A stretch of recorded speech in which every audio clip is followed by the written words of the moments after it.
Hi, everyone, and welcome to the Global Business Conference. It's such an honor to have each and every one of you here today. Thank you to all of our speakers, thank you to our sponsors, and thank you all for being with us tonight. And now at this time, I welcome our Master of Ceremonies, Dr. Lakeisha James. She's the CEO and founder of Designer Events by Lakeisha. Welcome, Dr. James. Thank you, Regeline. I'm so excited about tonight. So again, welcome to the Global Business Conference. I am your Master of Ceremonies, Dr. Lakeisha James. I'm so excited about this event. When individuals talk about business and everything that encompasses business, I get so excited. Our speakers this evening will talk business. So grab your pen and paper and take notes. So let's get started. I would like to introduce to you our host, Regeline Sabat. She's a motivational keynote speaker, award-winning author, life coach, first-generation Asian American, the host of Walk Away Podcast on JRQ TV, financial expert, and CEO and founder of Life Service Center of America, LLC, which is endorsed by Les Brown. Welcome, Regeline. Thank you, Dr. James. It's such an honor to be here with each and every one of you here tonight. Absolutely. So we're going to introduce our keynote speaker, Daniela Licio. Daniela Licio is an entrepreneur, investor, corporate lawyer, business consultant, and creator of the How Not to Get Screwed by Your Lawyer workshop, designed to help business people better manage the relationship with their lawyer. Ladies and gentlemen, please welcome our keynote speaker, Daniela Licio. Welcome. Thank you so much, and thank you for letting me kick off. I'm super excited to hear from everybody. So in the next 9 minutes, I'm going to stay on time and I'm going to make sure I give you an opportunity to find a whole new way to profit from your business, because it's Friday night. You're here for a business conference. It's the least that I can do for you. When it comes to business these days, to me, things feel bad. Like we look around, we're still reeling from a 2-year pandemic that shuttered businesses, created havoc in supply chains. Many businesses are still experiencing operational challenges. There's labor shortages, labor challenges. We could be on the verge of a commercial real estate crisis. We have inflation that we haven't seen in 40 years. There's an energy crisis, not to mention a war. Stock market has taken an absolute beating. Interest rates are out of control. It looks like it could be a very bleak situation. On the other hand, I'd like to consider that from 1939 to 1945, during World War II, 50 million people died. And by the way, the population at that time was only like 3 billion people. And that was coming off the Great Depression, which lasted from 1929 to the late 30s, depending on the country, during which millions more lost their lives through famine and disease.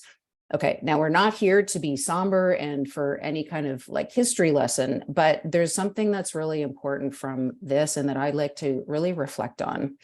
At some point, I had to realize, you know what? Why do we think that things are bad? It's because we're in it. There's always some level of doom and gloom. Depending on how we look at things, that's never going to change. But what we can change is our attitude about waiting for things to be just right. Because I don't know about you, but there's never a point in, I don't know anyone whose lives are like perfect all the time through. So at some point I had to acknowledge, okay, life is never going to be just right. Life is about solving problems. Let's talk about some of the world's the biggest businesses in the world, because this, to me, when I learned these statistics, it just was totally fascinating to me. General Electric started in 1892, and today it's a $19 billion company. It was started by Thomas Edison during a time of serious economic decline. That was the Panic of 1893, where economic activity dropped 40%. And GE still survived as a startup company at a time, 1893, that's a time when people were still figuring out how to put food on the table for themselves and their families. IBM started in 1911. And that was during a 2-year massive decline where most companies were going out of business. And yet they are still around today. And not only around, they're a huge business. Walt Disney. Do you know when Walt Disney started? Walt Disney put a cartoon mouse on a watch in 1929. So Walt Disney introduced his Mickey Mouse watch during the Depression, and yet he has built a massive, massive enterprise. So my question to start off the night is really, when nothing feels right, when there is despair, when there's days that they do feel very hopeless, do opportunities exist? Absolutely. And that's really the trick to any good business, is learning and really finding those opportunities out of harder times. Yes, it's easy to say, much harder to do. We all know that. But like anything, this is really just about developing the right skill set. And we think sometimes, well, I'm not good at that. There are some people that are just always naturally optimistic. There are some businesses that seem to survive no matter what. The reality is that we can all get better at this, and we can learn this skill. It's no different than working your muscles, whether you go to the gym. It's no different than trying to be more patient with a child. These are all skills that we can all develop. And it's even more important for business people to develop this particular skill.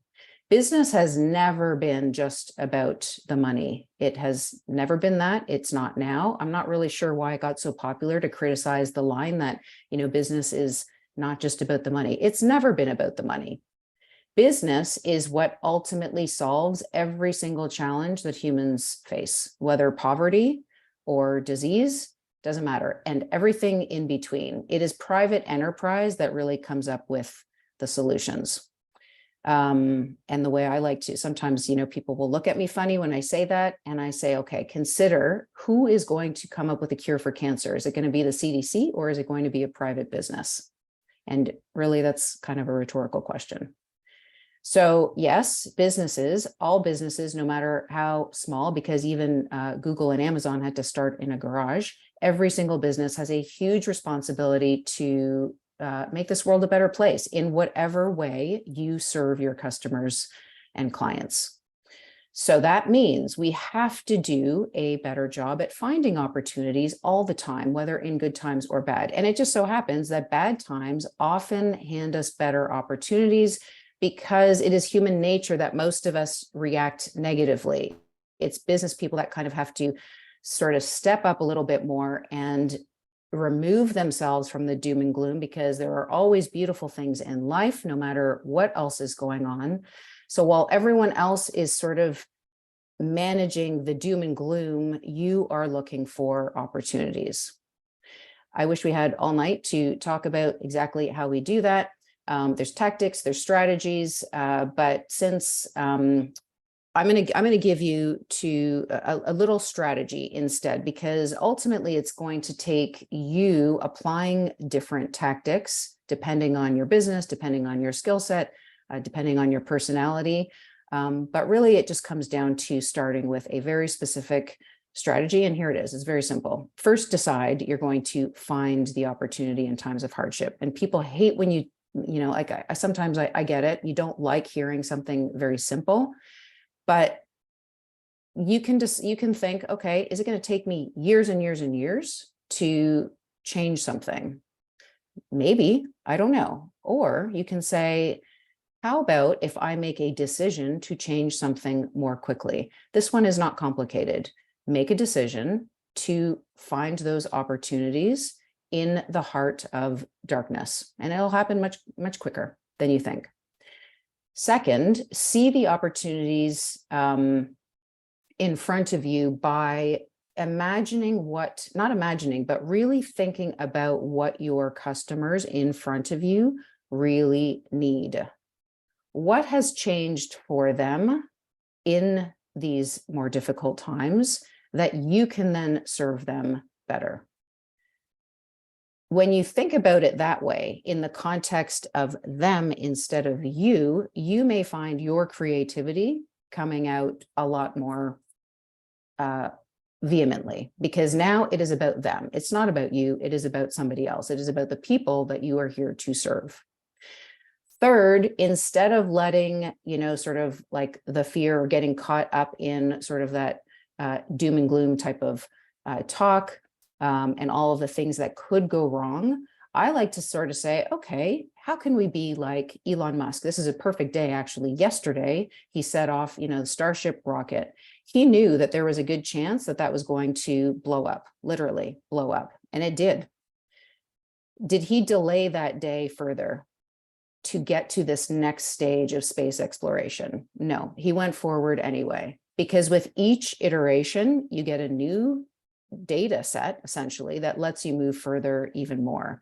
He doesn't get embarrassed. He stays true to a mission and pushes forward. And I don't care if you like him or not, doesn't matter. That's completely irrelevant, because sometimes even when you don't necessarily like somebody, there's a quality, there's a characteristic, there's a value that you can still learn from. And not getting embarrassed is an incredible skill to have in business and frankly in life. When, again, not to mention something somber, but okay, just think of the last time that you heard of the death of someone that you didn't know very well or wasn't very close to you. I'm going to guess you probably thought about that for like, I don't know what, 20 seconds, maybe a minute. The point is, you don't think about that very long, even when it's somebody that you love, somebody that you are going to cherish forever. They're going to stay in your heart. You are going to make sure those memories last. You still have to move on with your life. Most of the time, people are thinking about themselves. It is an element of human nature that we just must move on. Here's the point from that. Nobody is going to care when you die. You're forgotten. We are all on this journey of life together. It is the perfect opportunity for us to say, I have to stop caring about what other people think and live true to the values that you want to live true to. Say what you have to say, do what you have to say, explore what you want to explore, be bold and be courageous. As business people, we really have an even greater responsibility to do this, to contribute to the solutions that we have to find our clients with whatever products and services that you have to offer. So here's what I'd like us to do in this last minute. Think about one thing that you can do. Maybe it's a person that you can reach out to. It could be any number of things that and leave aside any hesitation, leave aside any of that self-doubt that you might have had. Let that all go while you think about that one little thing that you can do in the next 24 hours that you might have been holding off on, waiting for the time to be just right. And forget that the time is, or acknowledge the time is never going to be just right, and decide that you're going to do it. And that's it. And I would love to hear from you. I'm going to leave my details in the chat to connect with me on LinkedIn, because I would love to hear what that next step is that you are going to do, that you have been holding off on, waiting for the time to be just right, knowing that the time is right now. Thank you. Thank you, Daniela. Thank you, Daniela, for those strategies. Thank you so much for sharing your expertise. Our next speaker is Melissa Jackson. She's a speaker, coach, and retail specialist. Ladies and gentlemen, please welcome our next speaker, Melissa Jackson. Thank you guys so much for having me on here. It's always a pleasure. So what I want to share with you piggybacks perfectly on Daniela's topic. It's about actually executing, taking advantage of the time that we have, stepping into activity right away.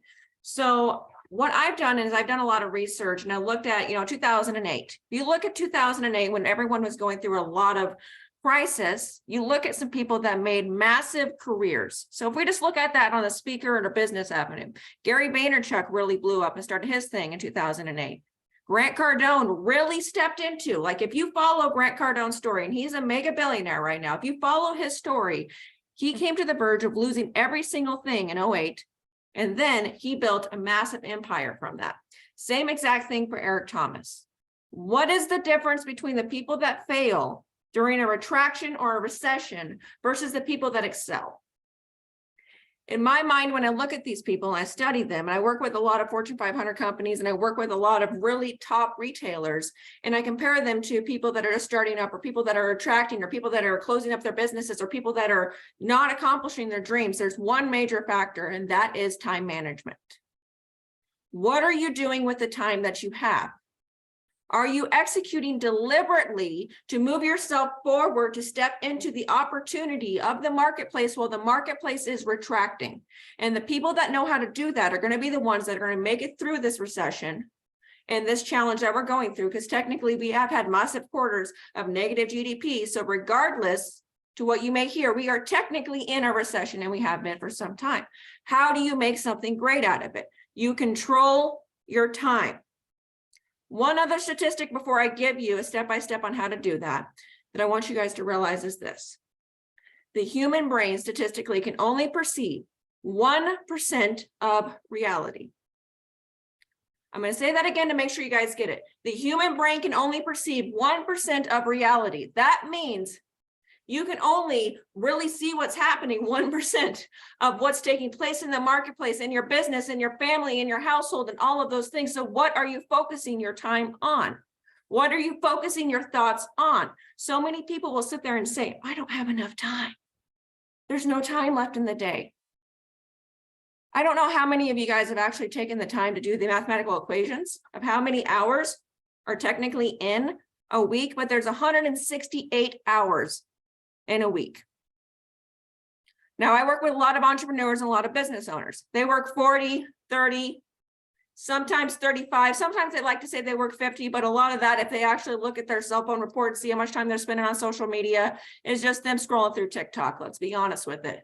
So how much time do you have, and are you using it deliberately? So I run 3 different companies. I had 12 surgeries back to back, including brain surgery. And I was blacking out every 3 hours. I had to figure out, just like we're going to in this adversity right now with this recession, how do I maximize the amount of time that I have? How do I make it impactful? And I'll give you guys real quick, because I know we've got a tight time schedule here.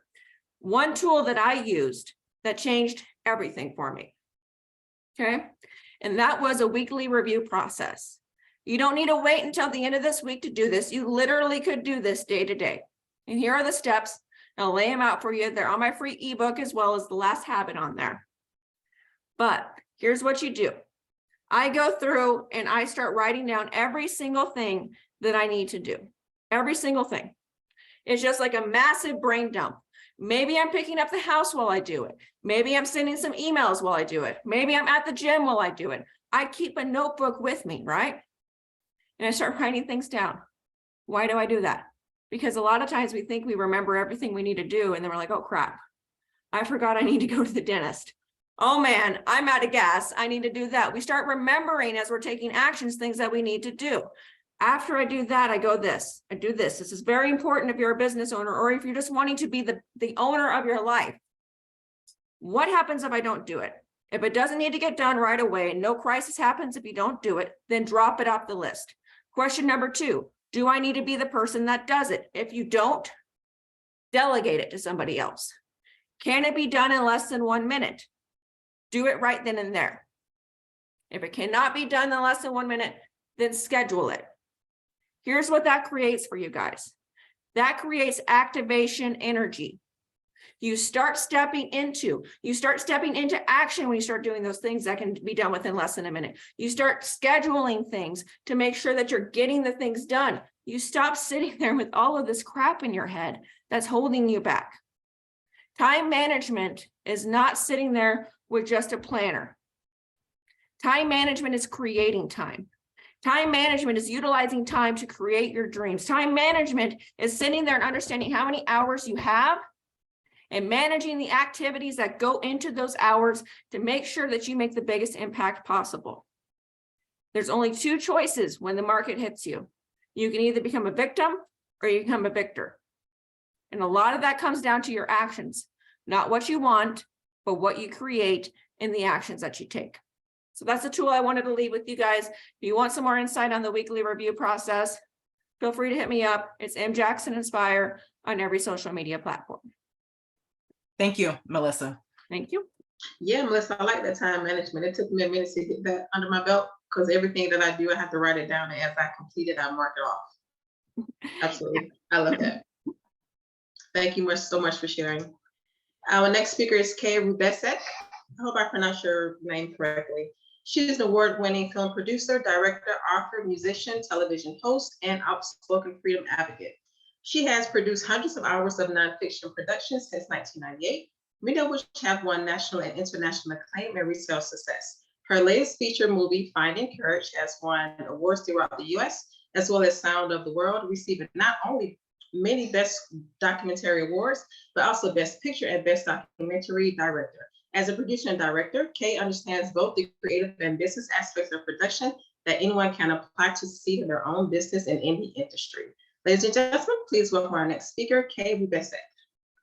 Thank you so much. And thank you, everyone. I've already learned from those first two speakers, and it's interesting because the first speaker mentioned Walt Disney.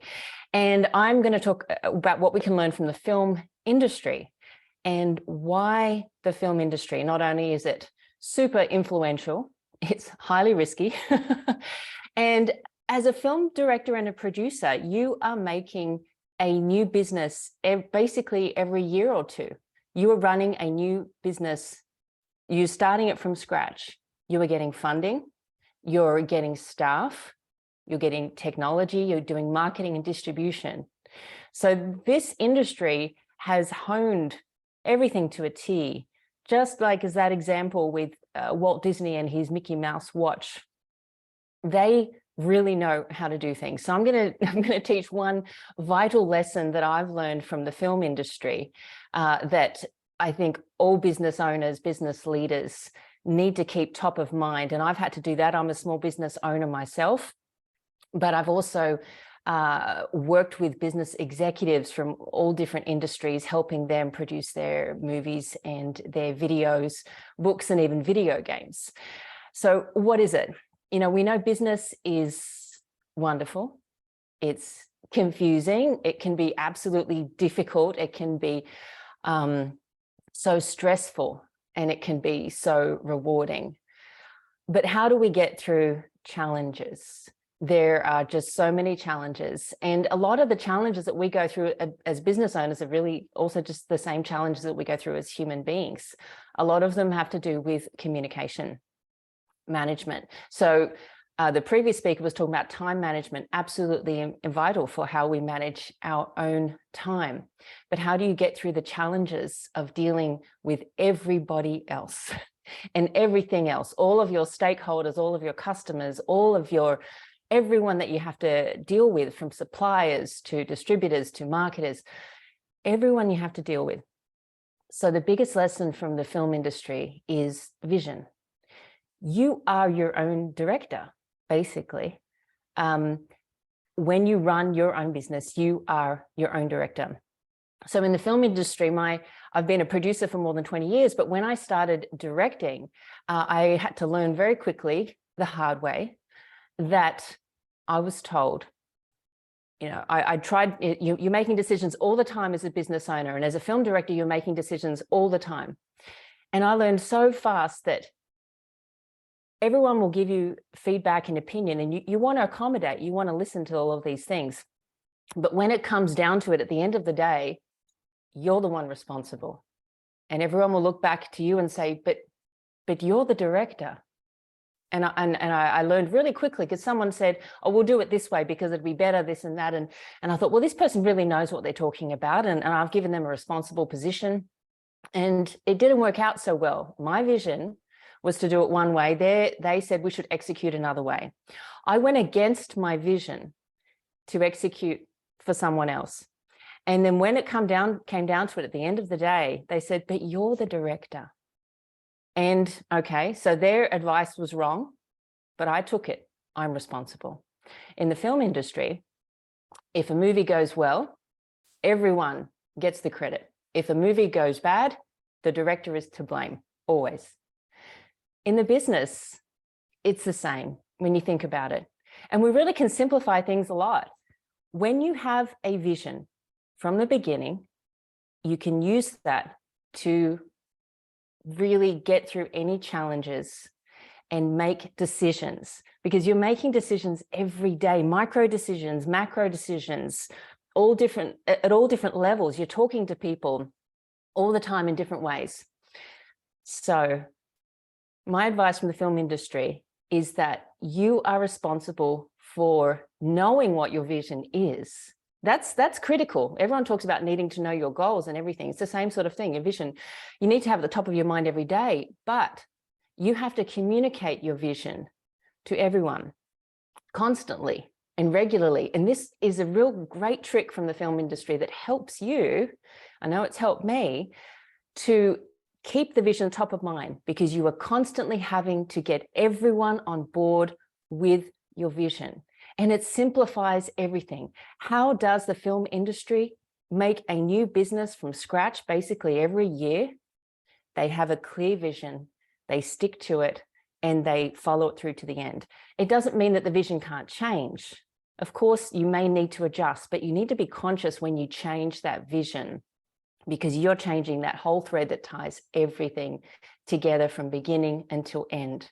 And when you get to the end of whatever product you're launching or new service you're creating or new marketing campaign you're running, and you see that you met the vision you had for that, you know that you've done something successfully. It doesn't matter necessarily what the profit was on that particular campaign or whatever. You achieved your vision, and then you know what you can do next. So I know I've hit my time limit, but that's, I think, as a business owner myself and working with business executives, I think there's a lot we can learn from Hollywood. And that's the top lesson from me that I wanted to pass on today. To check out my work, you can go to my website, kayrubacek.com. Thank you so much. Thank you, Kay. Thank you, Kay. I love you are your own director. That's powerful. Thank you so much for sharing. Our next speaker is Stan Peak. Stan Peak is an expert business coach and captivating speaker. In addition to being a certified executive coach, Stan is also certified as a corporate facilitator and cultural transformation tools practitioner. Ladies and gentlemen, please welcome our next speaker, Stan Peak. Thank you so much for having me. If this was a live in-person event, I would have you all repeat after me. But instead, I just want you to answer yourself. True or false? I am the bottleneck to my own business. I see a lot of heads nodding. Sure. If we can all agree that we are the bottleneck to our own business, then most entrepreneurs want to change that. And to do that, my hope that you are open to learning. The fact that you're here probably means you are open to learning. I want to share one simple way that a lot of businesses, unfortunately, halt their own growth. In fact, many go under for this reason. It's a disease called founderitis. It's when a founder gets too married to their own ideas, too married to their vision. And I'm not debating how important vision. I completely agree, Kay. Vision is one of the most fundamental, foundational concepts in business and in leadership. But we can have a vision and we can still be open to learning what our marketplace has to teach us. A lot of founders will not release a product until it's perfect. Guess what happens when a product is perfect? By the time it goes on the shelf, you're bankrupt. So instead of an inside out, I have an idea, I have a product, I have a service, I want to launch, but I'm going to get it perfect. Let me share with you a way that you can make your business more recession proof. I didn't say recession proof, but I said more recession proof. We're going to build our business, we're going to build our product or a service backwards. 3 pillars that you can implement to make your business more recession proof is to not start with your product or service at all, but to start with your target audience. Marketers would call this your ideal customer avatar or your ideal customer profile. But the fact is, I completely agree with Daniela, business is a platform for solving problems and for helping others. So the first step as an entrepreneur is to get crystal clear. Who do I want to help? Get real clear on your ideal customer profile And let's do that from 2 points. First of all, demographics. In the 80s and 90s, that's how sales teams sold. They got average incomes, they got geographical information, age, household, all kinds of information, and they would dial for dollars. And demographics absolutely helps you find your ideal customer, but it doesn't help you relate to your ideal customer. It doesn't help you acquire your ideal customer. To do that, we enter the world of psychographics, or what we call neuromarketing. So if we know our ideal customer, the second pillar is to understand how they think. We did research for one of the books we wrote on sales, and we found that through all industries and all types of sales channels, 70% of all purchase decisions are made to solve a problem. Only 30% are made to feel joy or gain something. This is the essence of value proposition. People act to solve a problem before they do towards achieving a goal. If you've got a great value proposition, it's because you understand your audience so intimately, you know what their most severe problems are, you meet your client where they're at, you solve their problem, and then you move them towards their goals. Now you're becoming a little more bulletproof. If we really understand our audience, again, we want to start with what their needs are, what their goals, what their pain points are. Because 70% of all purchase decisions become solving pain, we want to start in that order. Quick story. It's a Friday. Yes, we're going to talk about Viagra. That Viagra, but not that problem. Okay? When Viagra was created by Pfizer, it was created as a vasodilator. It was to prevent heart attacks. It opens arteries, puts less pressure on the heart. And when Viagra could save your life, it was sold for $2 a pill. $2. Now, when they found out about that other benefit, pretty soon Viagra started selling for $30 a pill, and they sold a lot more of it. So the lesson on value proposition is if you provide a potential long-range benefit, you're a nice to have. You're a maybe. When you solve an urgent problem, you're a need to have. And in this case, the same pill with the same chemical composition received a 15-time multiple, all because they repositioned how they sold it. They appealed to a different marketing psychology. So the third pillar, in keeping with the time I have, is your customer behavior. We mentioned the pandemic earlier. Customers didn't stop buying. They changed how they bought. They still drank, but instead of going to bars, they bought alcohol and drank at home. When they could go to restaurants, instead of going to fancier restaurants, they went to more budget-friendly restaurants. Instead of going to gyms, they bought a Peloton or they bought dumbbells at home. We had a global dumbbell shortage. If you understand your audience intimately, you know their pain, you know their goals, and you know their behavior. And if you review this in your annual strategic plan, you will always be relevant to your business. Last point I want to share, all of us will see 10,000 or more marketing impressions every single day. We cannot afford to put out another Facebook post, another Instagram post, and join the sea of noise. We have to understand our audience and be relevant where they are when they are looking. We only do that by understanding them. Be bulletproof, be a Viagra, meet your customer where they at. Best of luck. I'll add my digits in the chat as well. And thank you for showing up, everybody. Thank you for having me. Thank you, Stan. Thank you, Stan. Understanding your ideal customer. Absolutely. Thank you so much for sharing your expertise. Our next speaker is Joe Constantine. He has a bachelor's in engineering. He is a personal trainer and nutritional consultation. He is also a certified life coach. He is a national strength training education presenter. And his mission is to help struggling youth to develop into strong, confident adults who are able to succeed in whatever direction life takes them. Ladies and gentlemen, please welcome our next speaker, Joe Constantine. Thank you, Dr. Lakeisha. Stan talked about what I want to talk about today is something that gets lost in the shuffle, lost in the noise, so to speak, and that's entrepreneurs and mental health.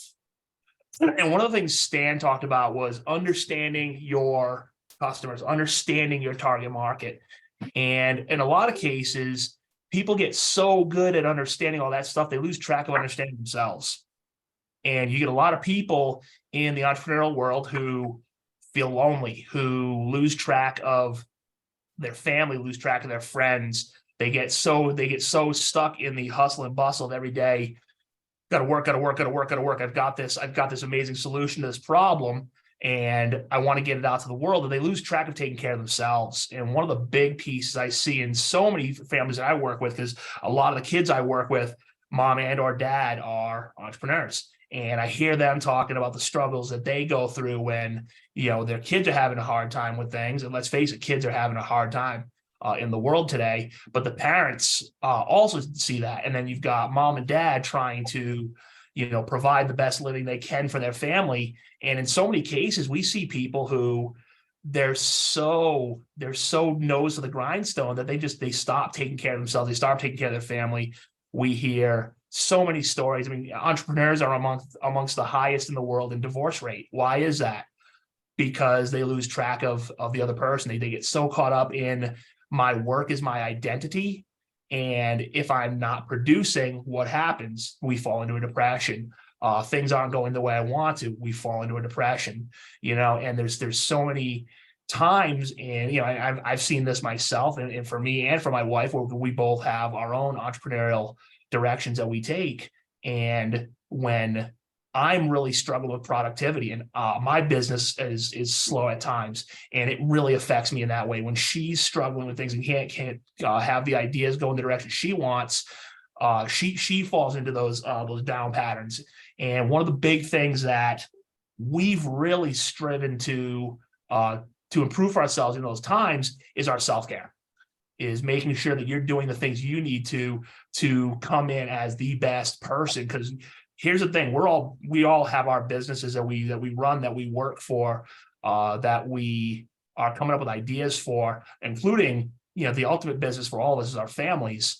And we get stuck in that identity and lose track of who we are and the connections we've made. And, whether it's going to the gym, taking better care of yourself, whether it's making sure you take time to go out and see friends, set up that date night with your spouse. I think a lot of times it's real easy to lose track of that as something that's not quite as important as the bottom line for my business, because I got to put money in the bank account. I got to keep a roof over our heads. I got to feed my family. But who's going to do that if you can't anymore? And it's such a huge piece that a lot of people need to spend more time on, of making sure they're taking care of the people closest to them, making sure they're taking care of themselves. Because if you don't take care of yourself, you can't take care of your family. I mean, what do they say when you get on a plane? Do you put the mask on someone else first? No, you put that mask on yourself first. You got to make sure you take care of yourself so that you can take care of the others that are around you, that are counting on you, that depend on you, and that you love and care for. So mine is shorter. I know a couple of people run over in time, so that I'll give the time back to everybody else, and take care of yourselves and grow the best you can. Thank you, Joe. Thanks, Joe. I like that. Take care of yourself first. Absolutely. Thank you so much for sharing. Our next speaker is Ambassador Dr. Keith Roll. He is a principal consultant and the founder of Excellent Network, LLC. Ladies and gentlemen, please welcome our next speaker, Ambassador Dr. Keith Roll. Well, good evening to everybody that's on the Zoom here. And it is such an honor to be back. Thank you, Gigi, and also our moderator. You're doing an outstanding job. To the other colleagues, I'm going to also be brief, to stand up, speak up, shut up, and sit down. But you can get a lot in 5 minutes. And today I want to talk about 3 pillars for entrepreneurial success. And the 3 pillars are belief, branding, and building your business with the spirit of excellence. I went to Dubai back in 2013. I went to train some general managers and some top line managers from an organization, government entity with the Nigerian government. And there is the tallest building in the world that's there called the Burj Khalifa. And as you walk into that, it's amazing. At that time, they had not finished the building. And I just went last year, my wife and I, and one of her relatives, we went and we'll go back again. And there on the wall was nothing but quotes and pictures. And I really got this concept of what I wanted to talk about. And it's been a thread so far with the speakers. We've been talking about vision. We've been talking about the different 7 mountain cultures. And therefore, you got a picture of the King of the United Emirates that's there. And all over the place, just past it, that's just up on the walls, just different quotes. And there were 5 pillars that they talked about vision. It was so captivating. And so the first pillar I want to talk about for entrepreneurial success, and someone alluded to this, is that number one, you must believe in yourself. If you don't believe in yourself, that you have something to offer, a problem to solve, if you don't believe that you have a solution to a problem, or you can answer questions that nobody is answering, then you have struck out and you will not get on first base. Then the second thing you must do is believe in your product. I asked a multimillionaire to mentor me, and he gave me some conditions. And then he said, you do X, Y, Z, and then come back and I'll let you know if I'm going to take you on as a protege. And I did what he asked me to do. And we went into a relationship where we met, and he was just pouring into me. And also, when you enter a mentor protege relationship, remember that that is reciprocal. You not only to gain, but you can also give. And I remember I have a radio program called You Lead to Success, and I had them on. And I asked the wife, what do you feel is the success of your multifaceted businesses? They were into the disc TVs and some other technological enterprises. And she said, number one, believe in yourself, believe in your product, and then stand behind your product. Someone just was saying, you can't wait until that product becomes a success before you put it on the shelf, because there are flaws to a lot of inventions, and yet still you have what's known as authorized agents that you can take it back to and they'll fix that problem. So that pillar stands out, to believe in yourself and to believe in your product, and then stand behind your product. Just because you have criticism, and if you are confident that this is a viable product, and then who else is going to contest that and contend with you? I remember when I was in high school, I had this teacher, and I felt like Lot. Job, when he said, that which I fear the most has fallen on me. I ended up taking this teacher. She was so hard, but yet still she said, you are a student of excellence. And she did not accept mediocrity. And therefore she demanded the best. And so if you're in business, you got to give your best, because your customers are demanding the best from you. And you must also produce a product that's integrous and no scam. And then we want to go into, when you're selling over the phone, there's some do's and don'ts. Don't call before you've done your research. Don't be too aggressive. People don't like that. And then don't sell to the wrong buyers, because you need to have the appropriate audience. That's where doing your homework will come in, and then don't skim on the extra more than the other salesperson may be doing, and don't take this advice to heart. Get some sound counselors and salient counsels and buyers. So that's the pillar number one. The second one is branding. I taught an expo here in Houston, and they wanted me to do a presentation. It was on Zoom as well as persons attending live. And it was interesting that it was so captivating because your brand is your signature. And many businesses do not have a brand. And you need to think about what you do best, get it branded, go through the proper protocols, the processes, whereas you have some idea that it can be branded and no one can steal it or use it. And this is where a legal protected brand is known as a trademark. I had an unfortunate experience to happen. We do these Kingdom Leadership Summits in honor of the late Dr. Miles Monroe. And one day I came up with this catchy theme. I thought, EntreLeadership. Well, that belonged to another organization, and it was posted all over the social media. And someone called me and said, hey, you need to take that down because that is a legal trademark. We had already spent a lot of money on the advertisement, and believe me, we had to take it down. And I think they were gingerly trying to, scare, we're going to take you to court and everything. But if you have a product or some service in your business, you want to get it legally protected, you can go through LegalZoom, you can go through the printing office in DC, and we can put some numbers in the chats later on.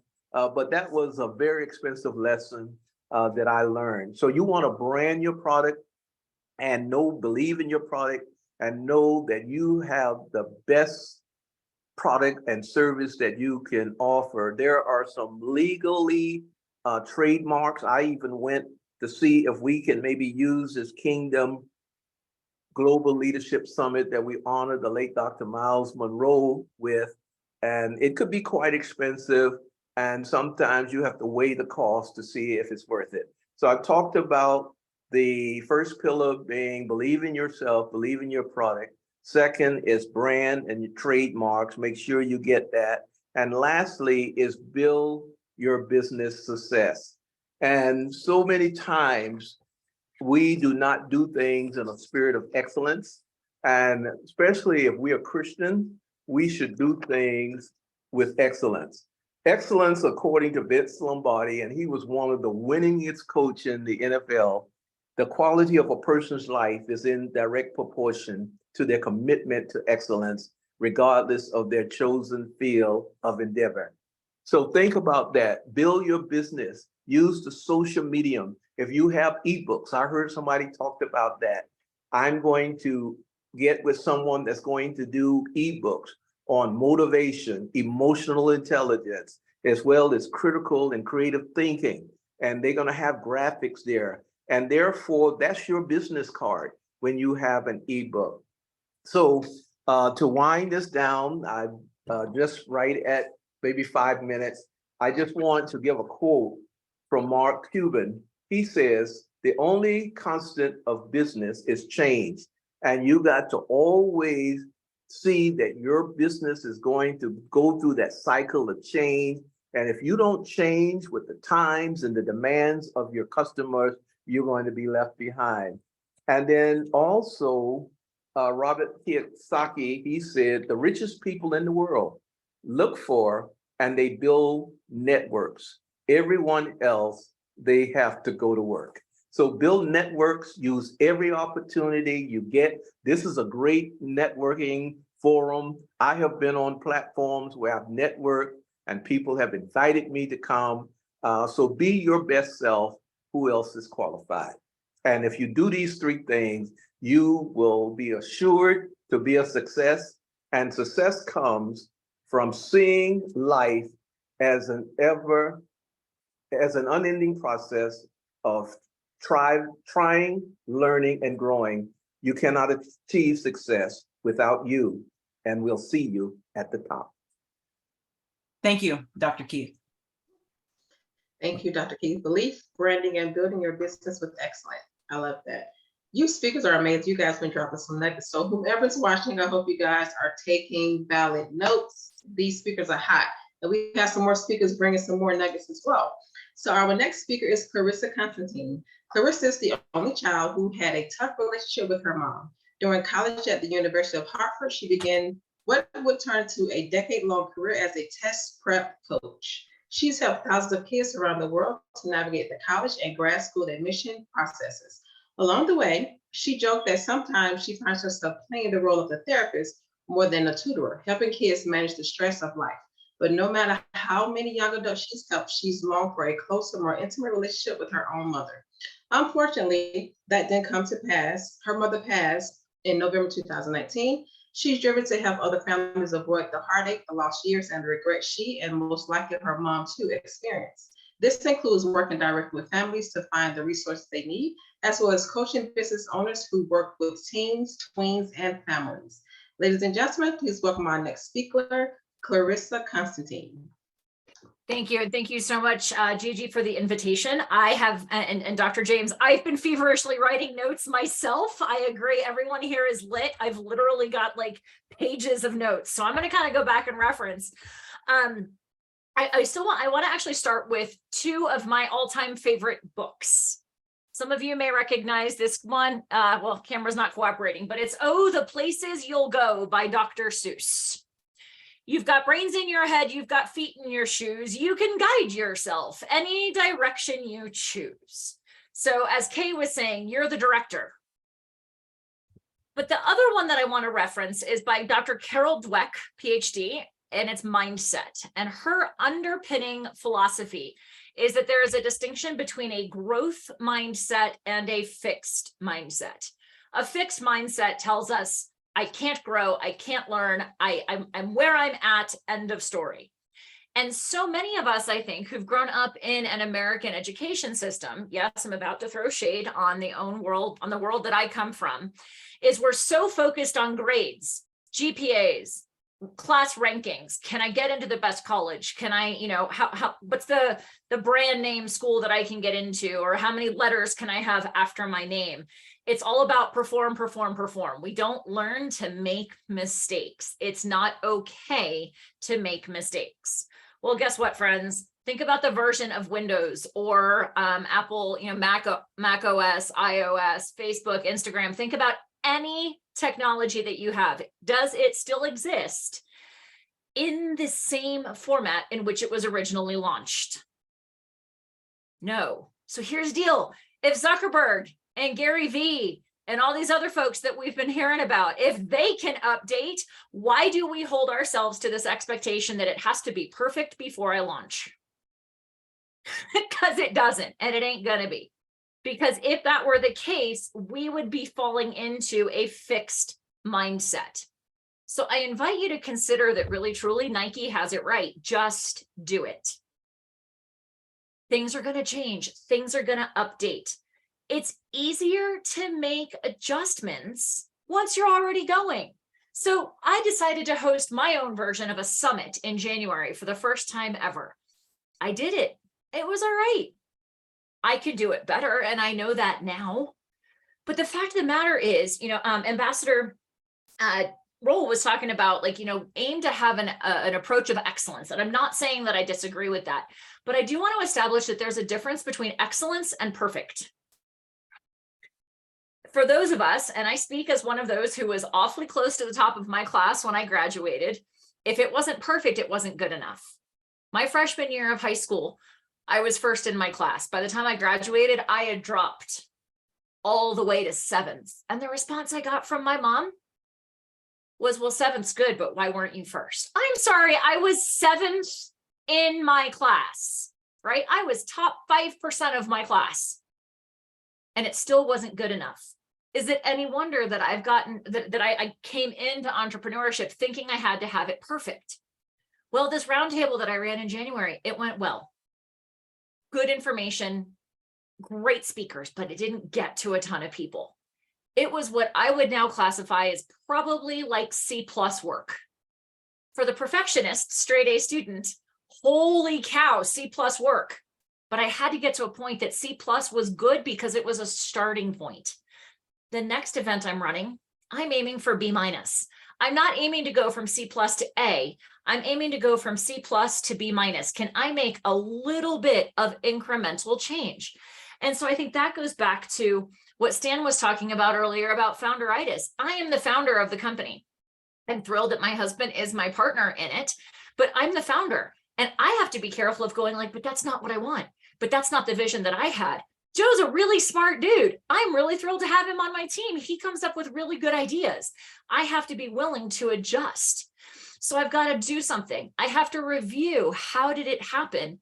Or how did it work out? And then I need to adapt. I need to adjust. I need to go to those mentors that we were talking about and ask, hey, how can I do this better? I need to look for ways to make processes. Processes are not my strength.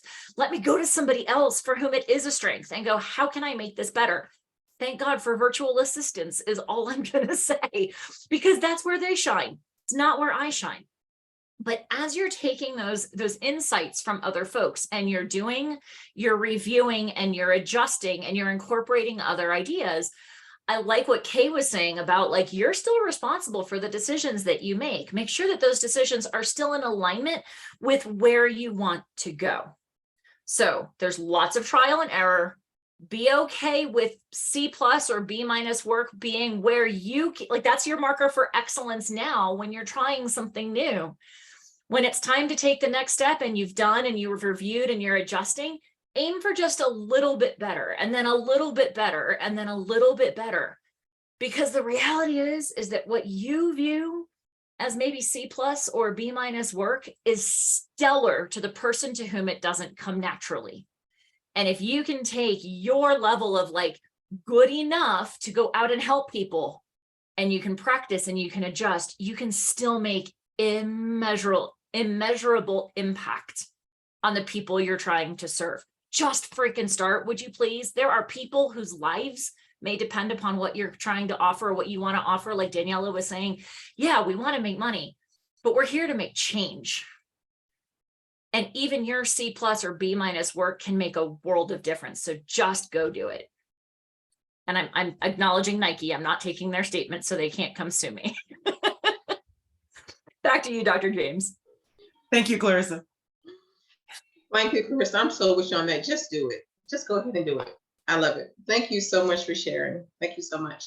Our next speaker is Regine Banu. Regine Banu is the founder and CEO of RB Advisory LLC, which provides cyber risk management, security assessments, compliance service, forensic audits, and privacy consultations for private sector and government clients.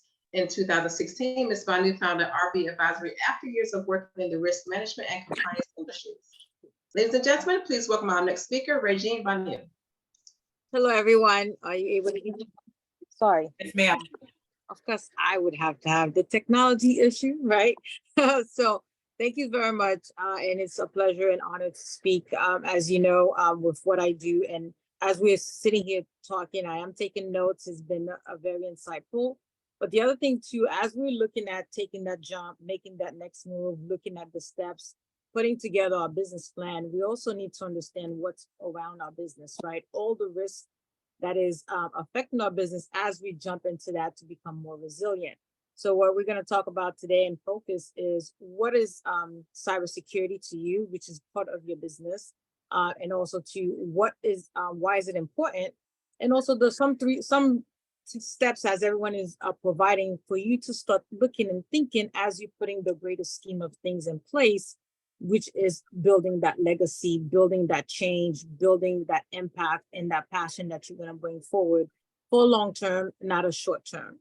So how do you do that, right? So we're going to learn to focus on empowering your company to successfully manage those global security risks, those vulnerabilities and compliances that you need to start looking and putting in place.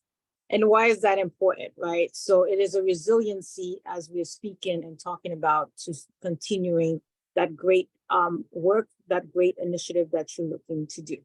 So we live in an interconnected world. If we're looking at what is happening, we're all connected. One little thing can actually, at any given moment, explode to a larger scheme of things. And as we're looking to move forward in what we do, there's no more 9 to 5s. We all know that. And we hear about self-care, understanding the people around us, the ones that support us, and bringing together all of that as in place. But we've managed to take all that in, and now we're looking to see how can we look back and protect all that information that's not interconnected. Because guess what? It is here to stay. It is not going anywhere. As we improve and technology brings us forth, is going to go forth. I can sit here and give you statistics, but I'm not going to do that, right? So we're going to keep this light. So what is cybersecurity, right? Is protecting your intellectual property, protecting that in the system, your computer, your hardware that you have, the software, the information that you are processing and obtaining from those clients and those future companies that you'll be serving, and reducing the likelihood of starting today and ending tomorrow, right? So, but we're looking to see how to, you have to look to protect it.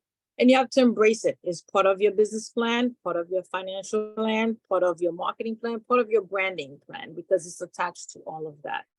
And why is it important? Because this is increasing in increasing attack. The costs are major, right?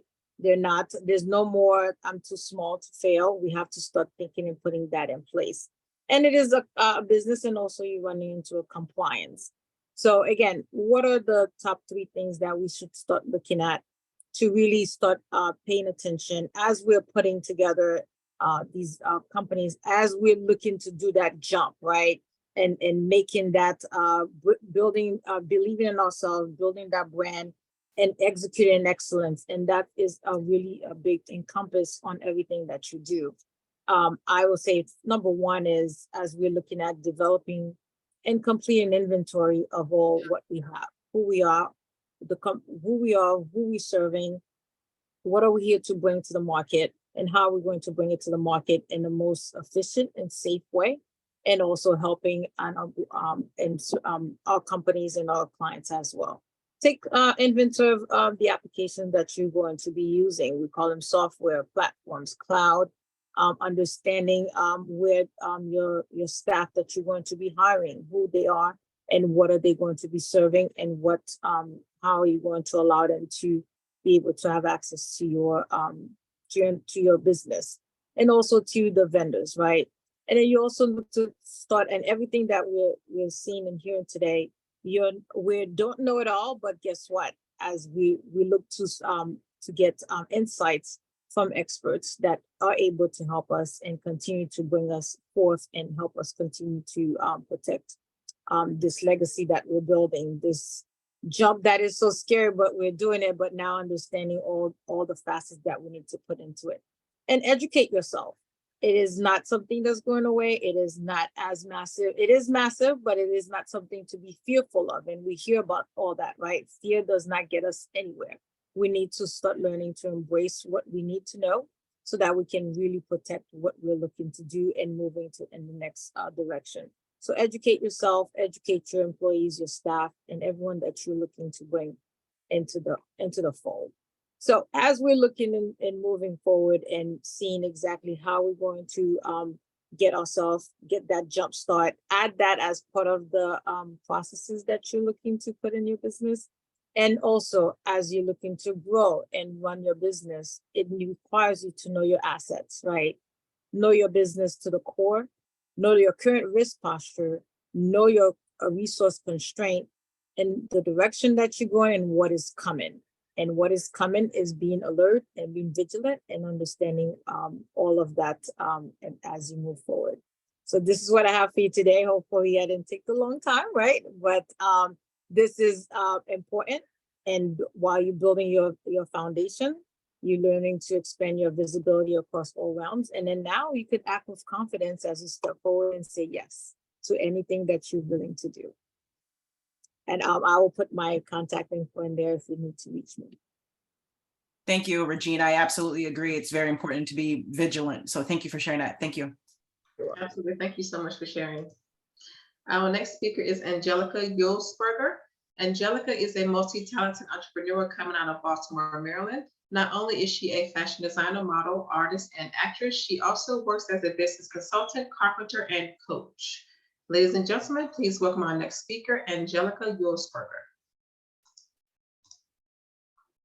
Angelica, you're muted. Hello, everybody. Thank you so much for having me. So I'm talking about our mindset. We need it. It controls everything. So since you're talking about mindset, let's all think of one thing we're grateful for. Let's put it in the chat. So I want to talk about cognitive distortions. So cognitive distortions are kind of errors in the way we think. So basically, we have to kind of learn, pay attention, and be cognizant of what we're thinking. So another really important thing is happiness. So 3 ways to be happy. Gratitude. When was the last time you thanked your hands? I mean, they do everything for you. Have you ever told them thank you? Another thing, growth. Growth is so important in keeping us feeling well. When we start to feel stuck, we lose momentum and we kind of start to sink. You know, if you're not growing, you're shrinking. So it's important that we are grateful and we are growing. The last one, giving, with expecting nothing in return. It's a blessing to be able to spread love and just give. And you'll see if you start doing one of these 3 things today, you'll start feeling a little better. So one way that our mindset develops is when we're growing up. The way our caregivers and loved ones talk to us, that's how we learn to talk to ourselves. So kind of brings us back to the cognitive distortions. So we kind of have to go back, we have to go through our thoughts, and we really have to figure out, you know, why are we thinking this way? And basically, I mean, that's the way your brain kind of gets solidified, but good thing, we're lucky. We can change that. So just like a path into the forest, say you take the path to your favorite part every day. It's a beautiful place. You feel so peaceful. Well, we're going to call that one the negative path. And we want to create a positive path. So right now, the negative path is the only one we have. The ground's flat, the leaves are out of the way, and you can see where you're going. It's because you've taken that path so many times. But we're going to start creating a new path, the positive path. So when you first start taking that path, you're not going to see much of a difference. There's still going to be plants, there's going to be dirt. You're not going to be able to really see where you're going. But that's okay, because the more that you practice these, you know, little positive, more you practice positivity, it starts to flesh out and starts to continue to be built. So it's really important that you keep in mind that, you know, it doesn't happen overnight, and that's okay. Rome was not built in a day. So it's something you have to keep practicing, but you practice it and you get there. So another thing I wanted to talk about is prompt writing.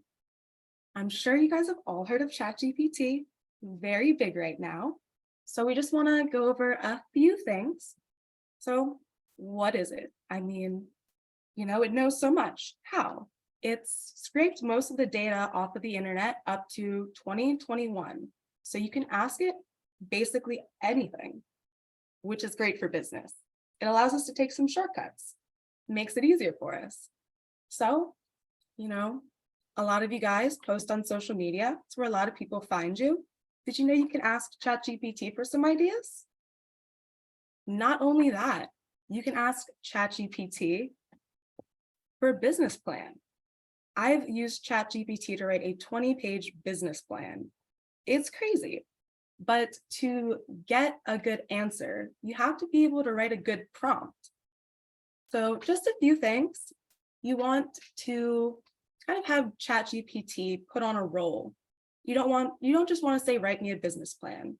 You want to say, you are a CEO consultant who's been in business for 20 years, then you want to tell them your situation. Say, I have a laundry business. Go to people's houses, I pick up laundry.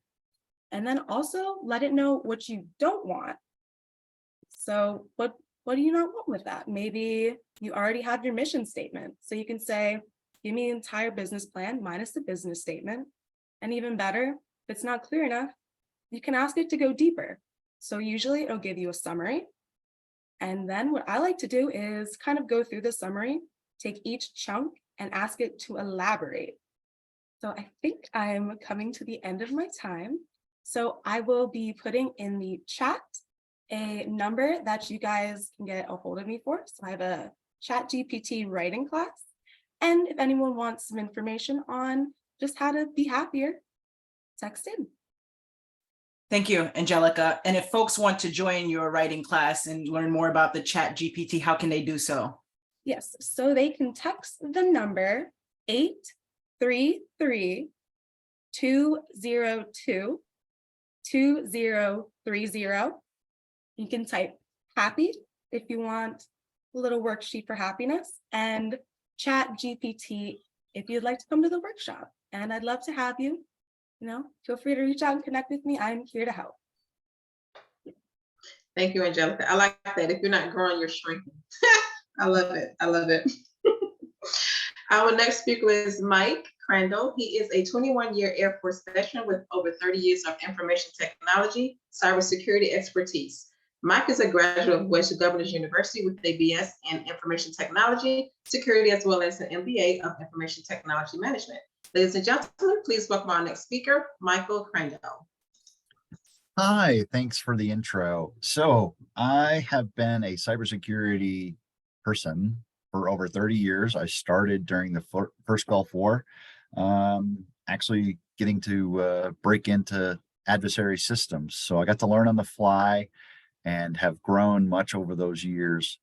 What I like to do now is I love to spread the word of cybersecurity and cyber risk management to those small to mid-sized businesses that think, I'm too small of a target, no one wants to come after me, why am I worried? So I refer to cybersecurity much like a home.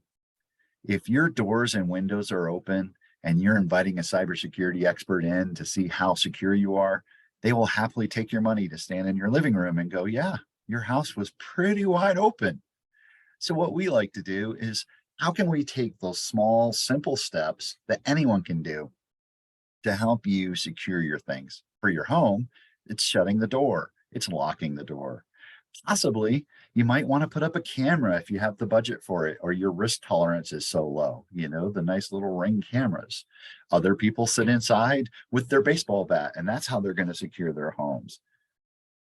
In cybersecurity, there's a plethora of tools and people all saying, we'll make you secure, we'll make you secure, and the data's coming at you. So how do you know what to do? It's always good to bring in an expert who can help guide you through that cybersecurity landscape.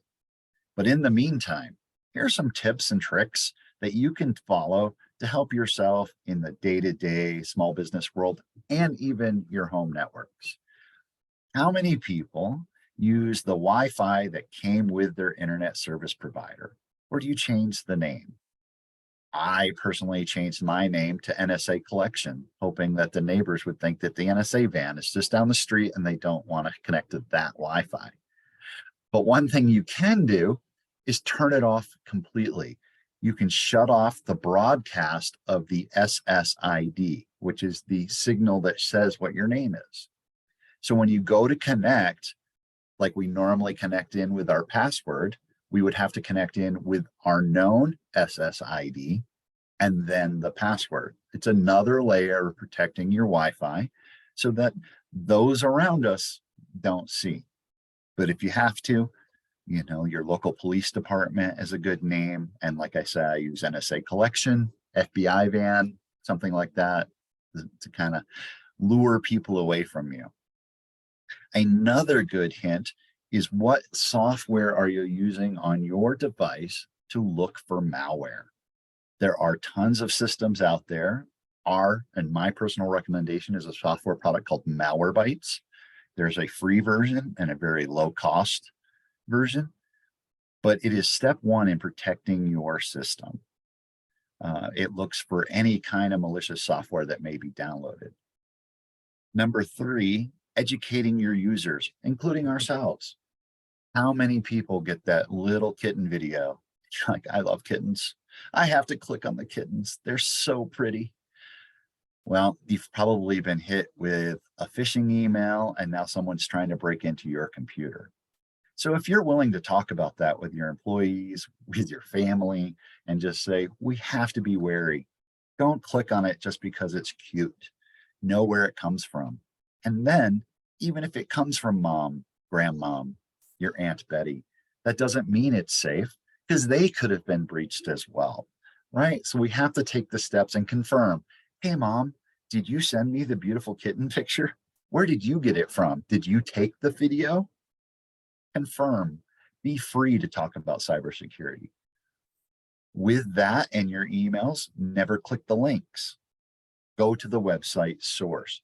The latest attempt is now via SMS and texting. We're getting a lot of those, what we used to get in email, in your text messages, and they're just as vicious, and you have to be just as protective against those. So once you have your software, you have yourself not looking at links, we're starting to build that security, that little bit of strength around our home and our business. The next thing I would suggest is, if you can, look into a low-cost firewall. There's a product called Firewalla, so firewall with an A. They have a very low-cost one-time payment, no subscriptions needed, hooks to your phone, very easy for even the non-tech literate to implement and put into place. And so it's very cost effective for the small to mid-sized businesses that want to have another layer of protection. I like to think of small businesses and the medium-sized businesses that think I'm not a target. I reference this to the Ocean's 11 movies, the Ocean's movies. We've all seen, or most of us have seen, the Ocean movies, and The Big Threat. It is a huge, huge heist. We see them on the news. 4.4 million paid in ransom, but they are intricate. It takes every step, every level to get us there. But how many convenience stores were robbed last night? Thousands. You don't hear about the convenience store robberies on the news, but they're happening. That's you, that's your home, that's your small business. You are susceptible. They are going to come after you. So you have to take those steps to protect yourselves. So minimize your Wi-Fi by deleting or removing your SSID so it doesn't broadcast. Make sure you have some good antivirus software. Train your users, talk openly about cybersecurity, and have some sort of firewall in place, a local level small firewall to protect yourselves. Those are just some easy, low cost or no cost steps that you can take to protect your networks. And if you'd like more information, we can be found at digitalbeachhead.com. There's 2 H's in that, so digitalbeachhead.com. And we're also on LinkedIn. So I'll post my LinkedIn and our company LinkedIn. If you follow us on LinkedIn, we do something called a Cyber Bite a few times a week, just a little widget of knowledge to keep people up to date. It's a great thing to just subscribe to. And with that, I appreciate your time. Thank you. Thank you, Mike. Thanks, Mike. That was very informational. Thank you. Thank you. Thank you for sharing that. Our next speaker is Alex Resnick. He is the founder and president of Evolve Leadership. Ladies and gentlemen, please welcome our next speaker, Alex Resnick. Hey, everyone. Thank you so much for having me. Very grateful to be here. Founder and president of Evolve Leadership, and we provide practical emotional intelligence for more influential leadership and effective communication. We work with businesses and individuals, and the way we kind of approach this world, quite simply, also because I don't have a ton of time, is when it comes down to it, communication is probably the most important skill that any of us can have, improve, and continually work on. Communication is why any of us here today are able to receive this information, capture people's attention, convey all of the valuable knowledge that we have in our head, and transfer it to the world. When I think of communication, I don't mean from the sense of gift to gab, loudest person in the room, funniest person in the room, extrovert, introvert. It's not necessarily about that. A way that I'd like for everyone to think about communication is the energetic transfer of how you're going to make somebody else feel, how they're going to feel about themselves, how they're going to feel about you. Are you building a foundation of trust? Are you helping other people feel seen, heard, and understood? And that deeper level of communication falls under the foundation of emotional intelligence. Now, emotional intelligence at a high level is basically understanding our emotions, how it's impacting us, what are we thinking, feeling, and then as a result, how is that showing up in our conversations? And then also the ability to read that on other people. How are other people feeling? What are they thinking? How is my communication impacting them? How can my presence have an impact on that person's energy, emotions, thoughts, etc.? The challenge with emotional intelligence, though, and it's this, like, I don't want to say love-hate, but this sort of in between that I find myself in, and I have since I studied it almost 20 years ago in college, and I've used it to leverage a successful career in sales, leadership, and training, is that I think everyone out there agrees emotional intelligence is very important. So we'll see it on LinkedIn and we'll be like, oh yes, emotional intelligence, got to be emotionally intelligent to be a leader. Yep, self-awareness, super important. Oh, communication, very important. But rarely do I see people ever putting any new action towards raising their EQ, any intentional effort towards becoming a better communicator, a better listener, more empathetic, right? All these things. So what I like to do is distill it down so it is very, very simple to understand and very useful for us to implement in our very next conversation. If you want to have an absolute superpower when it comes to connecting with people, selling, leading, getting business partners, raising funding, getting employees to want to be on your team and stay for the long term and not just quit in 6 to 8 months or a year, all of that comes down to communication, but all of that requires emotional intelligence. Now, I want to pick off 2 pillars, and then I'm going to have some activities that you guys can take with you right after this into tonight and into this weekend that are going to help you raise your EQ and become a more effective communicator right away, which will also help you be more influential in your business. It'll help you be better at sales. It'll help you be better at leading. And the reason why is because all of it is connected to this common denominator. 2 of the pillars, these are not the only ones, but these are the 2 for today, are empathy and emotional management.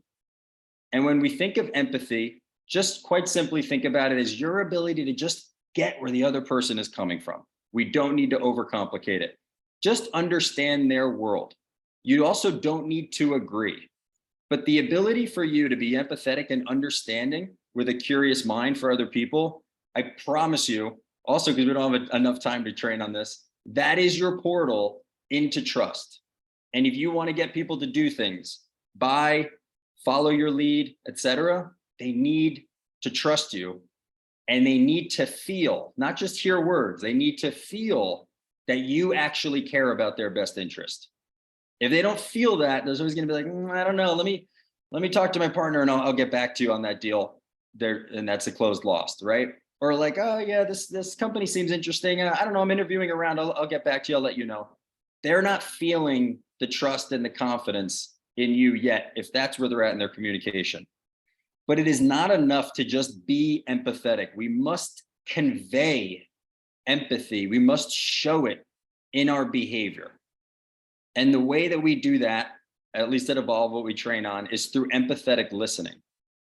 And we call it empathetic listening instead of active listening because I've been training sales reps on active listening for years. And I feel like as soon as someone hears about it as a topic, they focus too much on appearing like they're listening and then they're not actually getting anything you're saying. I don't know if anyone can relate to that, but they do like the real, yeah, wow, okay, great. Oh yeah.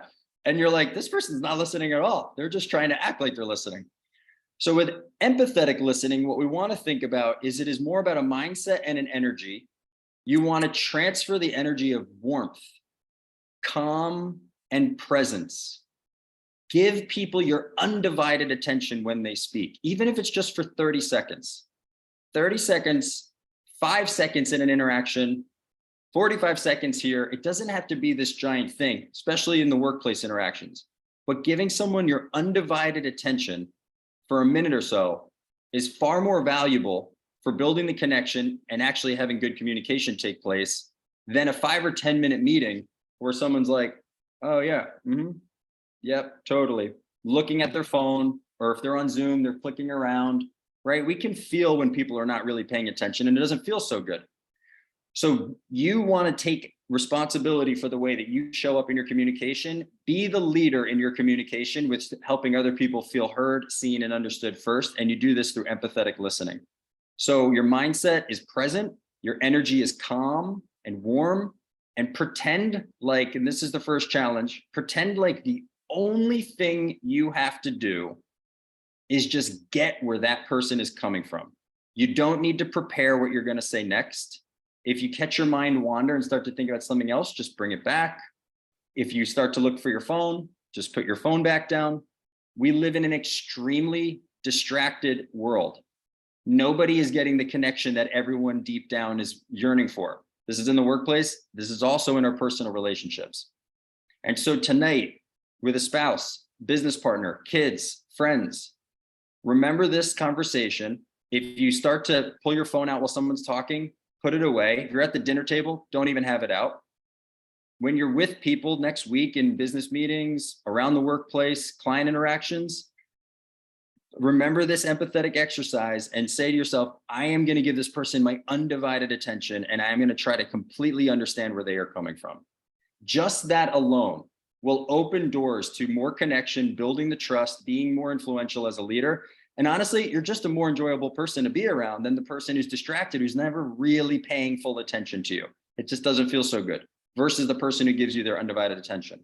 So that's my first challenge to you, is literally starting tonight and through the weekend, look for opportunities with the people in your world to give them your undivided attention, even if it's just a 30-second interaction, even if it's just in the passing by.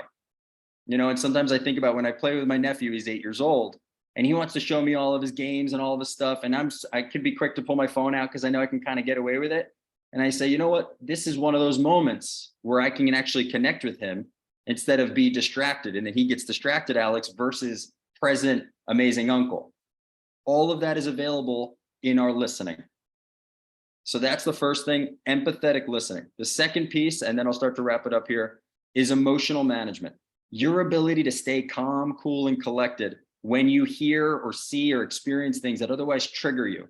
We're human. We're supposed to feel the full range of emotions. This is not about ignoring any bad feelings. It is okay to feel sad. It's okay to feel angry. It's okay to feel frustrated. But what's emotionally intelligent is then how you act or behave immediately after you feel those feelings. So if we feel the emotional ping of something we disagree with, and we feel like we want to judge the situation, or we want to argue and prove why we're right, or we feel a little offended, or we're irritated that this person didn't get this thing done on time, catch that emotional trigger right in the moment and pretend that you're at a sort of crossroads or a fork in the road in all of these interactions throughout your day. And recognize, oh, you know, I just got that emotional ping of this thing I didn't like. This is one of those moments that Alex was talking about. And instead of having my emotionally charged reaction, where I might want to yell back or argue or have an opinion, I'm going to take this opportunity to strengthen a new muscle, a new neural pathway of leading with curiosity and empathy. Can I just try to understand where this person is coming from? Even if I disagree, let me just understand your world. I don't need to bring my energy, my opinion, and so forth into the conversation. And you'll find that that is another superpower, because the more that you strengthen that muscle, the more you find that you are less agitated and bothered by the BS of our day. What that also allows you to do is think clearly and make better decisions. So emotional intelligence has a lot to do with our decision making as well. You could say, you know what I just heard does frustrate me, but let me just try to understand where you're coming from. What was it about this project and why did we miss the deadline? Let's talk about it. Versus, why are we late again? Right? We could feel the difference in the energy. Who's the boss that you would want to work for? Who's the partner that you would like to be with? Somebody who gives you a minute to explain and actually listens, or the person who's completely closed off and is proving to you why they're right and they always need to get the last word? It's pretty clear. Now, an important thing, this last piece, is we're all kind of waiting for other people to do the thing. We're all kind of waiting for other people to be the good listener. We're all kind of waiting for other people to change their behavior. Oh, they shouldn't be this way. They should be a better communicator. They shouldn't care so much about this thing. It's not our call. If we want to have any impact on other people at all, there's a concept called emotional contagion. So this is literally backed by neuroscience. We have to first start with the change in ourselves. It's that famous quote, I think it's Gandhi, be the change you wish to see. So if you expect to have anyone else behave any other way, the first place you should look is inward of how can I manage my own emotions, my thinking, my listening, my communicating? Am I really showing up in this way of how I would like to be treated? And the more that you start to do that and introduce that new behavior with the people in your life, the more that they're going to start to change as well, because it's a model. No one has ever calmed down by someone yelling at them to calm down, right? Ever. But if you are staying calm and you say, hey, I would really like to have this conversation with you, but I don't want us to yell at each other. Can we both stay calm and have this conversation? If we need time, we can come back and do it later. If you are showing up in that way, emotionally neutral, calm, cool, and collected, people are going to feel, they're going to gravitate to you. They're going to feel the trust. They're going to feel the connection. That is leadership. That is influence. That's how you sell. That's how you enroll people in a vision for your future, for your business. So just please, like, I can't stress enough how much these are superpowers. Your next conversations this weekend, tell yourself, I'm going to be an empathetic listener and I'm going to hang on to every word they say with my undivided attention. Ask one more follow-up question or empathetic statement to get them to talk a little bit more. You're going to surprise them, by the way, because most people aren't used to getting another question. So, wow, it's really amazing. Tell me more about that. What happened next? They're going to be like, oh my God, I didn't even know what else to say. No one ever asked me questions. So lead with the empathetic listening. And then the second thing is look for your triggers throughout your day, personally and professionally, where your emotions spike, and use that as an opportunity to practice your emotional management, calm, cool, and collected, clearer decision, better communication. So I hope I didn't go over time, but I wanted to fit it all in there. So thank you so much. Thank you, Alex. Very true. Communication is key. Thank you. Absolutely. I think for me, when you're talking about the phone, you're actually listening to someone. I think for me, I have such a short attention span. If I'm not interested anymore, it's like I'm going to pick up something and look out the window. So, but thank you for that. I really appreciate that. Thank you so much. It is retraining the muscle of our attention. We need to bring our attention back. Absolutely. I'm going to work on that. Thank you so much for that. So before we go to our last speaker, I'm going to thank all of the sponsors that made this possible. Ragne Senika, she is the founder of World Women Conference and Awards. Michael D. Butler, he is the CEO of Beyond Publishing. Daniel Gomez is a keynote speaker, corporate trainer. And Melanie Ake, she is the founder of Everyday Leaders. She's also a professional coach. As well as myself, I'm a corporate event planner, set design, and mentor, and also author. And our last speaker is Michelle Wyatt. Michelle Wyatt is a co-founder of Cadium CD, which is bootstrap business-to-business software focused on conferences and events. It was brought by private equity group STG in January 2020. Since the original purchase, 4 additional companies were added to the platform, which is focused on professional education through events and learning management software. Ladies and gentlemen, please welcome our last speaker, Michelle Wyatt. Thank you. So yesterday was our 23rd anniversary of starting Cadmium CD. And I thought I would just share with you today 6 of the things that frequently sink a business before they can celebrate past 15 years. According to the Bureau of Labor Standards and Statistics, only 25% of businesses nowadays make it to 15 years or longer. So I thought I would just go over 6 of the most common reasons why businesses fail, and then talk about maybe what we did and maybe how you can apply that to your business life as well. So the first reason that a lot of businesses fail is not satisfying a need. So Cadmium CD, when we started 23 years ago, our very first product was we would put the documents and the handouts from speakers at a conference on a CD-ROM. Well, as we all know today, CD-ROMs are pretty much non-existent, and they've been since replaced by mobile apps as well as conference websites. And one of the lessons that I think any business owner should learn or accept is that someone is always going to be trying to disrupt your business model. So if you have a great idea, someone's going to come along and want to steal it and improve upon it, or maybe twist it in a way that makes it that much better. So you, as a business owner, need to think about how your competitors might be disrupting you, as well as whether technology might be coming out like ChatGPT or something else out there that might come about and disrupt it. Another reason that businesses frequently fail is a business plan problem. So Cadmium CD started off as a side hustle. Peter and I both worked full-time jobs, and we did Cadmium CD on the side to make extra money, just like so many other people nowadays do. I think I read a statistic where almost 50% of the United States adult population has a side job today. And we definitely started Cadmium as a side job. And it wasn't until we had been in the business for about 9 years when we both felt like we could quit our full-time positions and focus on the business full-time. But there was a lot of seasonality within the conference and events industry. For those of you who aren't familiar, most conferences occur in the spring and the fall. And just like any other industry, I don't care if you're in roofing or in landscaping or pool maintenance, there's just a ton of businesses out there with seasonality as part of their business model.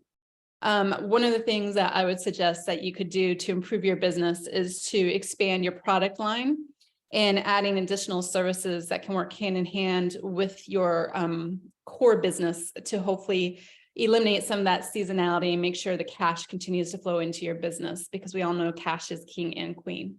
So again, one of the things that you can do to make sure that your business model succeeds and to make sure that seasonality doesn't take it down is grow your products, grow your product line, and hopefully that will help you. Another area that also often causes businesses to fail is not getting enough financing. So this is one of the areas where I think I could have definitely done a better job. We grew our business to just under $10 million before we sought a private equity partner. I think that was way too long.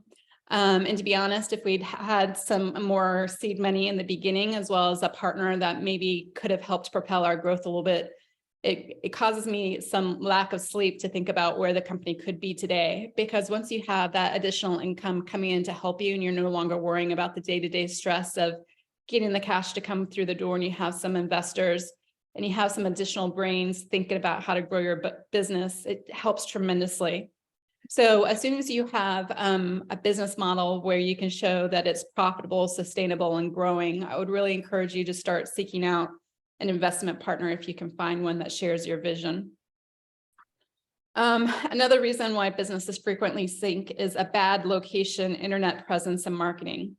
So fortunately, Cadmium CD being a technology company, we were not relegated to the same category as like a bricks and mortar store, where we really had to worry about street traffic. But what we did have is we were based in a suburb of Baltimore, and most of our clients are associations. And associations have headquarters in DC and Chicago are the two dominant places in the United States right now for associations. If we had been closer to the DC market, I think it would have been more helpful for us to meet with our clients on a regular basis. And we could have found more employees that had meetings and events experience that wasn't really available in Harford County, Maryland. So I would encourage any person starting a business to really think about where they need to be located to not only attract employees, but also clients, and think about where that location should be. Another reason why businesses frequently fail is remaining rigid. So unfortunately, the pandemic has thrown every single business in the world through a ringer, starting in March of 2020. So one of the things prior to COVID was that our business was focused exclusively or almost exclusively on face-to-face events and conferences. Unfortunately, face-to-face events stopped, and we were able to pivot by adding a virtual platform to our software and helping clients share content with their virtual audience. But many of our competitors, unfortunately, were not able to pivot as quickly as we were able to, and unfortunately shut their doors. But hopefully we will never have to deal with a global pandemic like COVID for at least another 100 years or so. But I would say that if you can diversify your product line and diversify your client base, because I don't care what business you are, any and all industries are going to go through bumps and phases. I don't know if it's going to be recession, if it's going to be high interest rates, if it's going to be a shut off of venture capital funding, but we're all going to deal with something at some point. And the better your business is able to react to some of those changes, the better your business is going to be able to survive. And then finally, one of the things I think a lot of businesses causes them to kind of sink, it's too fast of expansion, rapid expansion. So I think we saw a lot of those examples during the pandemic as well. Let's just take our favorite Peloton example, where they grew so quickly because all the gyms were closed. They expanded. They were really focused on building all these factories. And then what happened once the gyms reopened, demand dropped. So I think one of the challenges that we have as business owners is to find that right balance of growth and sustainability. And there's a formula that a lot of software entrepreneurs are taught, which is percent growth plus percent EBITDA should be around 40, meaning your earnings, your percent of your earnings plus your growth year over year. When you add those two numbers together, you want to try to target 40. Why is that important? It's really hard to get that balance right. Frequently, you're investing too much in growth and not enough in profitability. And sometimes you're not investing enough in growth. So if you can keep that ratio in control, that's where you really want to be to run a successful business. And with that, that's the conclusion of my recommendations for making sure your business survives past 15 years. Thank you, Michelle. Thank you, Michelle. Now we're going to have some closing remarks by our host, Rajaleen Sabat. Thank you, Dr. James. Wow, absolutely amazing. And we heard from amazing speakers from all over the world today. Absolutely amazing. Now, today I want to talk to you about gratitude. And gratitude is so important in business. And gratitude is also your ability to really take yourself out of it as a leader, as well as you continue to show up and you continue to serve others, not just within your business, but in life in general. And so it's so important to remember when you show up, to show up powerfully and again, continue to serve others. Now, how many of you have faced an obstacle in your life or in business? Raise your hand. We all have.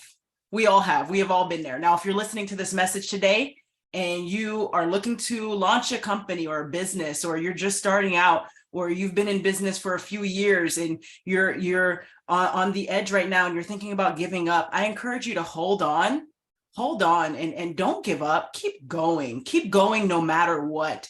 And remember why you started. Remember why you started.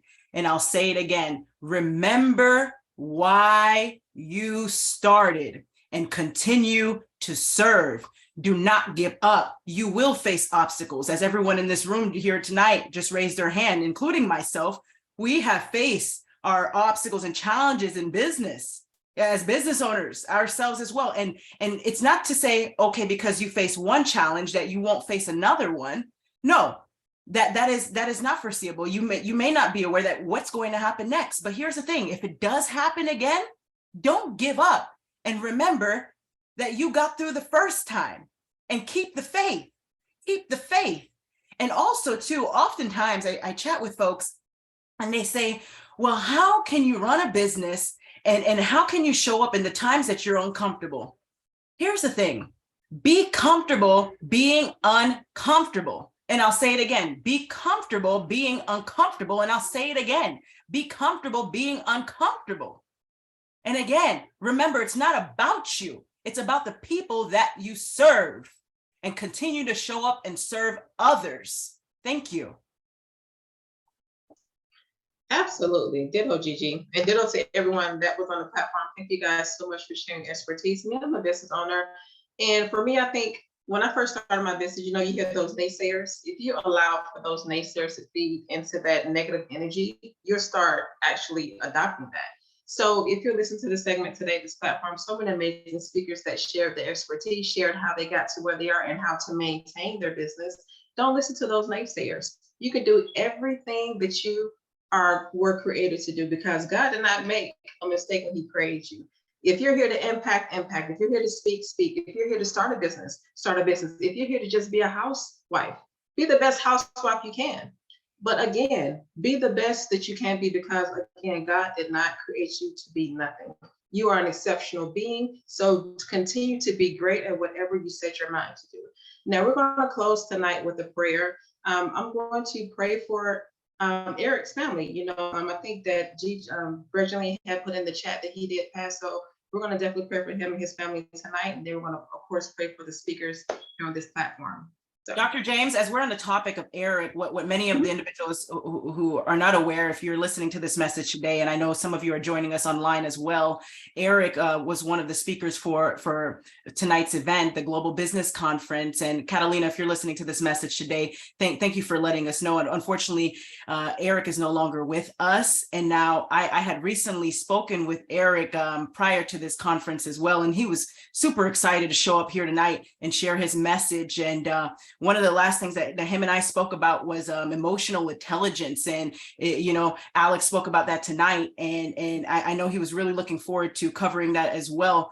And so I'm glad that it was covered in tonight, but I know he had a very powerful message to also implement in tonight's conference. So it's very, very sad. But again, just my heart goes out to Eric and his family. My condolences. Yes. Father, in the name of Jesus, we thank you, Father, for this day. We thank you, Father, for this day that you've made, and we're exceedingly rejoicing in it. Father, we thank you right now for what you're doing right now in this present time, Father. We're setting up prayers, Father, for Eric and his family, Father. Put a shield around them, Father. Shield and protect them, Father. Give them comfort in this time of grievance, Father. We thank you right now for the life that he led, Father. We thank you for creating him, Father, for his time here on earth. We thank you right now, and Father, we ask you right now to have mercy on his soul. We thank you, Father, for the gifts. We thank you for him, Father, in the mighty name of Jesus. And Father, we just thank you for the speakers that's on this platform on today, Father, sharing the expertise of their knowledge in the field, Father. Thank you so much for allowing us to share the expertise, Father. We thank you right now. We're praying for them. We're praying for their journey. We're praying for each and every one that's attached to them, Father. We're praying for the ones that's watching this segment on tonight, Father. And we thank you right now for the visionary, Reginald Sabat, Father.